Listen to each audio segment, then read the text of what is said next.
Assalamualaikum warahmatullahi wabarakatuh. Nama saya Wiwin Kurnia Putri, NIM 1914080009. Saya dari jurusan Tadris IPA Fisika UIN Imam Bonjol Padang. Baiklah, pada video kali ini saya akan menjelaskan poin yang ke-12 atau topik yang ke-12 dari mata kuliah metodologi penelitian, di mana mata kuliah ini diampu oleh Ibu Milyasari. Baiklah, untuk yang pertama, kita akan menjelaskan materi tentang penelitian deskriptif kualitatif. Penelitian deskriptif kualitatif. Adapun komponen dari penelitiannya yaitu cover, halaman sampul, judul, kemudian lembar pengesahan sidang, lembar pengesahan pembimbing, lembar pernyataan keaslian, abstrak, data pengantar, daftar isi, daftar tabel, dan juga daftar lampiran. Kemudian komponen penelitian untuk bab 1 yaitu berupa pendahuluan, di mana pada pendahuluan ini terdapat latar belakang masalah, pembahasan masalah, rumusan masalah, tujuan penelitian, manfaat penelitian, dan definisi operasional. Kemudian pada bab 2 atau landasan teori, ini berisi hakikat belajar dan kesulitan belajar, atau pengertian belajar, dan juga kesulitan belajar. Kemudian pada bab 2 ini juga dijelaskan mengenai ruang lingkup pembelajaran. Selanjutnya pada bab 3 itu dijelaskan mengenai jenis penelitian, kemudian tempat dan waktu, lalu subjek penelitian populasi, sampel dan teknik pengambilan sampel.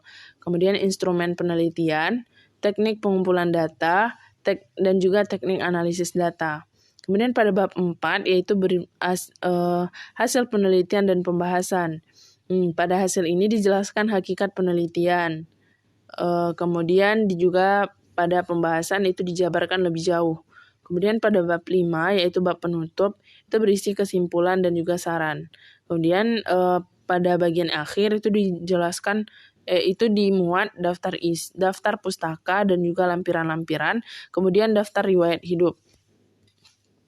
Selanjutnya, penelitian kuantitatif. Komponen dari penelitian kuantitatif ini terdiri dari cover, halaman sampul, halaman judul,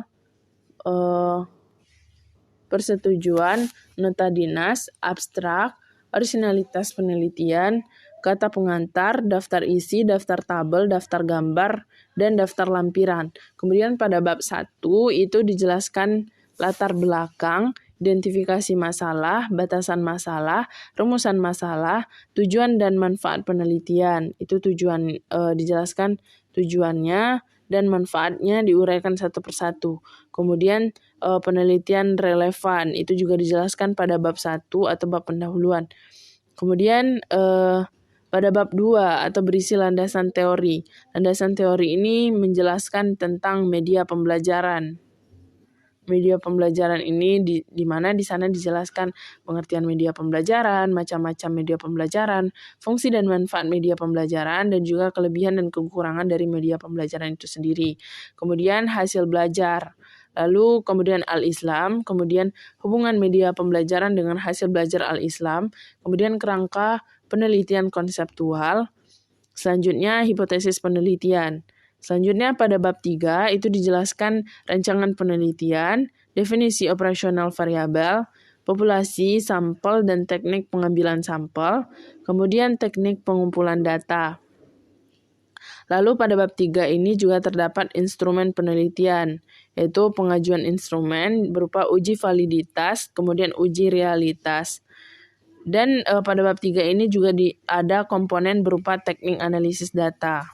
Kemudian bab 4 itu berupa hasil penelitian dan pembahasan, di mana komponennya berisi deskripsi lokal penelitian, kemudian deskripsi hasil penelitian dan pembahasan, kemudian pengujian hipotesis, dan juga pembahasan. Lalu pada bab 5 itu memuat kesimpulan dan saran, dan di akhir itu dimuat daftar pustaka, lampiran-lampiran, dan daftar riwayat hidup. Selanjutnya yaitu penelitian eksperimen. Penelitian eksperimen ini memiliki komponen berupa yang pertama itu cover, lembar pengesahan, kemudian halaman judul, kemudian surat pernyataan, kemudian persetujuan pembimbing, moto dan persembahan, kemudian abstrak, kemudian kata pengantar, kemudian surat perjanjian, kemudian daftar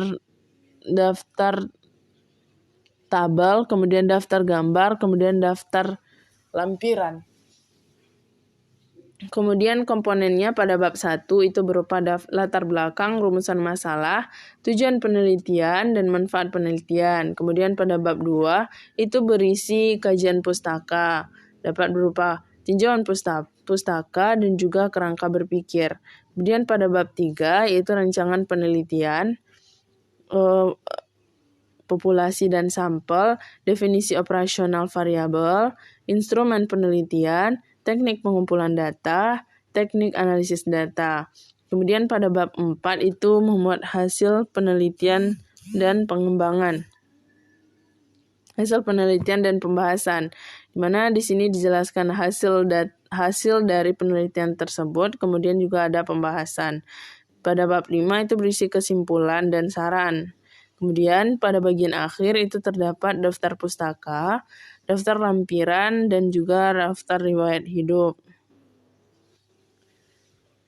Kemudian penelitian kepustakaan.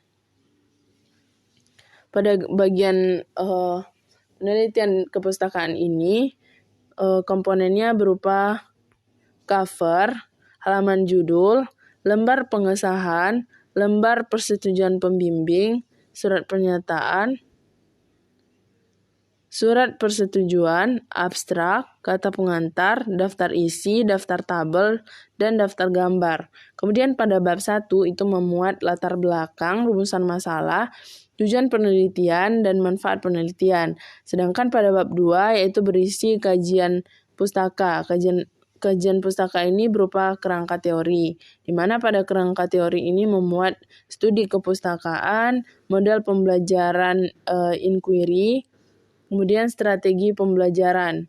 Lalu pada bab 3 itu metodologi penelitian, memuat rancangan penelitian atau metode pengumpulan datanya dan juga metode analisis data yang digunakan.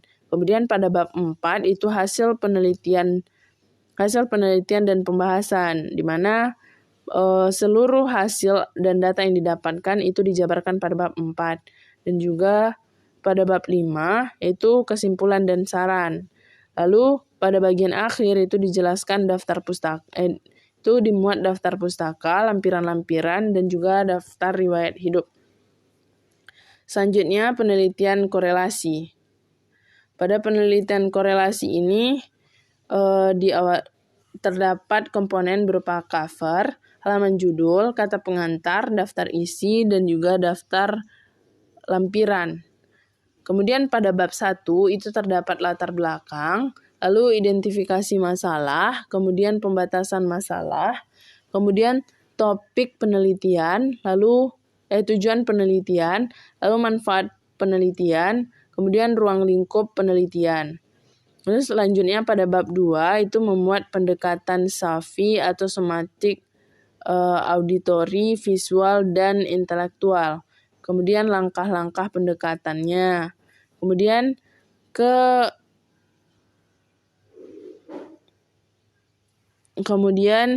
kelebihan dan kekurangan, lalu hasil belajar, kemudian faktor-faktor yang mempengaruhi hasil belajar, hakikat ilmu pengetahuan, materi usaha dan energi.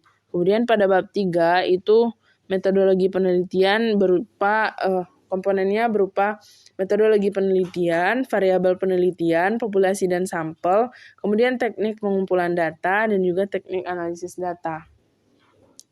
Selanjutnya pada bab 4 komponennya berisi gambaran umum penelitian, lalu analisis data. Sedangkan pada bab 5 itu memuat komponen berupa kesimpulan dan juga saran. Lalu pada bagian akhir itu memuat daftar pustaka dan juga lampiran-lampiran. Selanjutnya kita masuk kepada penelitian mix. Penelitian mix ini Adapun komponen-komponennya berupa cover, kemudian halaman judul, kemudian abstrak, kemudian persetujuan pembimbing, kemudian pengesahan, kata pengantar, daftar isi, daftar tabel, daftar gambaran, daftar lampiran. Kemudian pada bab 1 itu memuat latar belakang masalah, kemudian identifikasi masalah, kemudian pembatasan masalah, kemudian rumusan masalah, kemudian tujuan penelitian, kemudian memuat juga manfaat penelitian berupa manfaat teoritis maupun manfaat praktis. Kemudian pada bab 2 yaitu landasan teori. Landasan teori ini komponennya berupa kajian teori, penelitian relevan, dan juga kerangka berpikir. Kemudian pada bab 3 itu memuat pendekatan dan jenis penelitian. Kemudian tempat dan waktu penelitian. Kemudian populasi, teknik pengambilan sampel dan sampel penelitian. Lalu definisi operasional penelitian. Kemudian teknik pengumpulan data. Kemudian instrumen penelitian. Dan selanjutnya yaitu teknik analisis data. Analisis data ini dilakukan secara kuantitatif dan kualitatif. Kemudian komponen lainnya yaitu pemeriksaan keabsahan data. Ini berupa uji creability, kemudian uji transferability, uji dependability, kemudian uji confirmability. Kemudian pada bab 4 itu komponennya terdiri hasil penelitian dan juga pembahasan. Pada bab 5 itu memuat kesimpulan dan saran, dan pada bagian akhir itu daftar pustaka dan juga lampiran. Kemudian pada penelitian pengembangan. Pada penelitian pengembangan ini dimulai dengan cover, kemudian lembar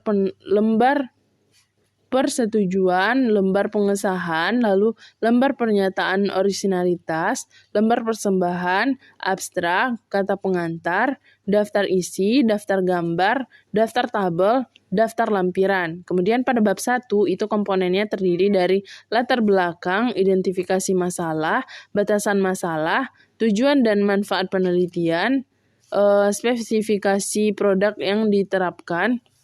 Kemudian pada bab 2 yaitu berisi kajian pustaka, di mana komponennya terdiri dari konsep pengembangan media, kajian teori, penelitian yang relevan, kemudian kerangka berpikir.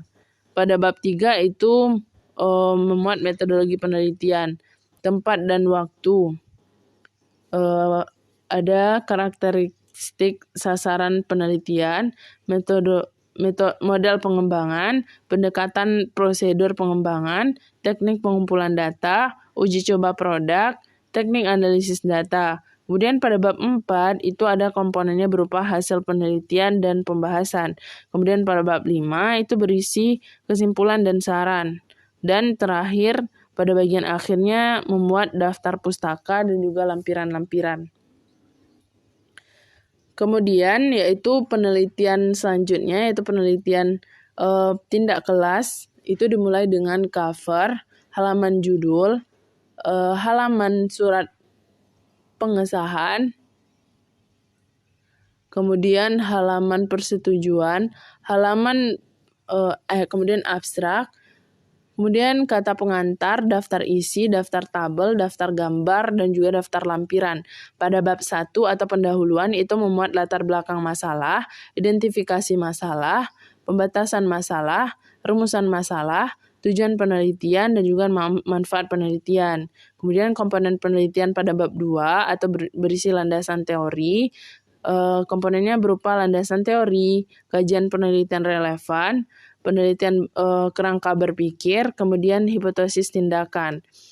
Selanjutnya pada bab 3. Bab 3 ini komponennya berisi setting penelitian, prosedur penelitian, subjek dan objek penelitian, kemudian teknik pengumpulan data, instrumen penelitian, uji coba instrumen penelitian, lalu teknik analisis data, dan yang terakhir yaitu indikator keberhasilan. Kemudian komponen pada bab 4 yaitu berupa hasil penelitian dan pembahasan, di mana hasil penelitiannya itu berupa deskripsi pratindakan, deskripsi hasil tindakan siklus 1, deskripsi hasil tindakan siklus 2, kemudian perbandingan tindakan hasil siklus, kemudian validasi LKPD, lalu komponen selanjutnya yaitu kekurangan dan kelebihan penelitian. Kemudian pada bab 4 ini komponennya yaitu terdiri juga atas pembahasan. Kemudian pada bab 5 yaitu berisi simpulan, implikasi, dan juga saran. Dan pada bagian akhir itu dimuat daftar pustaka dan juga lampiran. Mungkin hanya itu yang dapat saya sampaikan pada topik yang ke-12 ini. Mohon maaf jika ada kesalahan. Terima kasih. Assalamualaikum warahmatullahi wabarakatuh.